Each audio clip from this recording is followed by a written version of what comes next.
Hey there, fellow ChessGoons. My name is Anthony Arena. I am a 2000 rated chess expert from Long Island, New York. And today we're going to go over the opening system that brought my ELO from the beginner level all the way to 1900 in literally 2 months. This is, of course, the Queen's Gambit.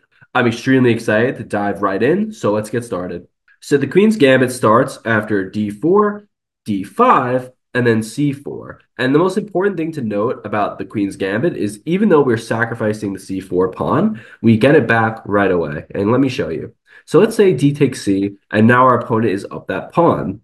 We can immediately play e3, and there's no good way to defend this position. For example, if b5, we can play a4 immediately, and there's no good way to back up this pawn. If, let's say, a6, we go ahead and take the pawn back, a takes b, pawn takes back, and now the rook is hanging and not defended, so that's just a free rook, no big deal. Let's say our opponent decides to play c6 instead. Well, okay, nothing's hanging. We can take back, but in this situation, because we played e3 and not e4, we have queen f3. And notice this light square diagonal is a massive attack that needs immediate defense. The rook is hanging, and there's no way to save this rook without sacrificing a minor piece. For example, knight c6, queen takes, bishop d7, queen retreats, and now we've just won a minor piece. You can also try to defend this pawn here with bishop d7, but notice in this way, simply just pawn takes back, bishop takes, and then knight to a3. We're forking the bishop and the pawn. This is a double attack. We're going to win this pawn back right away, and we have an open A file for our rook, which is going to be an advantage for white. Another possible idea, bishop e6, and in this way the bishop defends the pawn, but notice knight a3, and there's no way to add another defender. The pawn can't come in, the knight's defending b5. The queen can't come in because then bishop just takes, and now it's a skewer, and there's no way to save that way. Final option, maybe just queen to d5, which violates a very basic opening principle. Don't develop the queen too early. Reason being, you can just play knight c3. You don't even have to necessarily worry about winning the pawn back right away, but you get a free development with this knight, and our game is going to be wide open after we take back here. So as you can see, this pawn on c4 is unsavable. Therefore, our opponent will continue with natural development moves, knight c6, knight f6, e6, develop the bishop, castle short. Our objective will be very similar. We'll develop the knight to c3, the knight to f3. We're going to take back this pawn on c4 with the bishop. Our dark square bishop here will be trapped, which is fine. We're just going to play d2. And if he goes to pin our knight, we will be able to just take back. Our queen will go to c2, and we're going to castle short. This will be a very easy game to memorize, and a lot of these variations end up just like this. Another possibility is the Slav, which is c6. In this situation, I like taking back right away. Pawn takes, and then bishop to f4. In this way, our opponent will have similar development ideas. Knight f6, knight c6. Our development will look very similar to the other position. Knight c3, knight f3, close up with the e3. And then our bishop will be on the outside instead of the inside. Our light square bishop will most likely end up on d3, maybe even e2.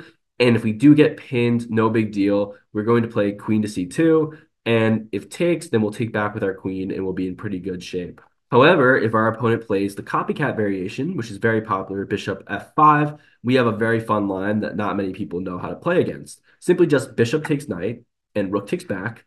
In this situation, we immediately have queen a4, and we can actually win this pawn on a7. But other than that, we do have some tricky ideas here. I like to immediately play e3 and then wait to see what's our opponent going to play. If e6, then go ahead and play knight c3. And if our opponent goes for that pin that we see is very popular in the other variations, queen a4. Notice this is a rook, not a knight anymore. And knight to c6, defending the bishop and stopping the check is no longer possible. And we've just won a bishop for free. If knight f6, looking for regular development, I like to play knight f3. And notice that we have e5 and maybe even knight c6, looking for this fork on the rook and the queen. This is not normally an attack that you would see because the knight would be here, so you trick a lot of your opponents in this position. The light square diagonals are also wide open, and there's some deadly attacks here. If our opponent plays slow and let's say plays g6, we go ahead and develop our knight to e5 anyway. And let's say our opponent plays something like e6, looking to get this bishop out and attack us on b4. We have queen a4. And notice in this way, if the knight defends on b7, we can take back, queen takes, bishop to b5, and the queen is completely skewered, trapped to the king, and that's game over. Your opponent will resign, and you'll be very satisfied. Another popular option, e6, the Queen's Gambit declined. In this situation, I once again like to develop the knight to f3, and many times knight to f6 is played. In this situation, we will pin the knight to the queen, and let's say h6 is played, no big deal. I'll just go ahead and take, queen takes back, and we'll close out the position with e3, and if this pawn ever takes, bishop takes back, and we're pretty happy with our development. Standard principles apply, knight c3, and we'll castle short.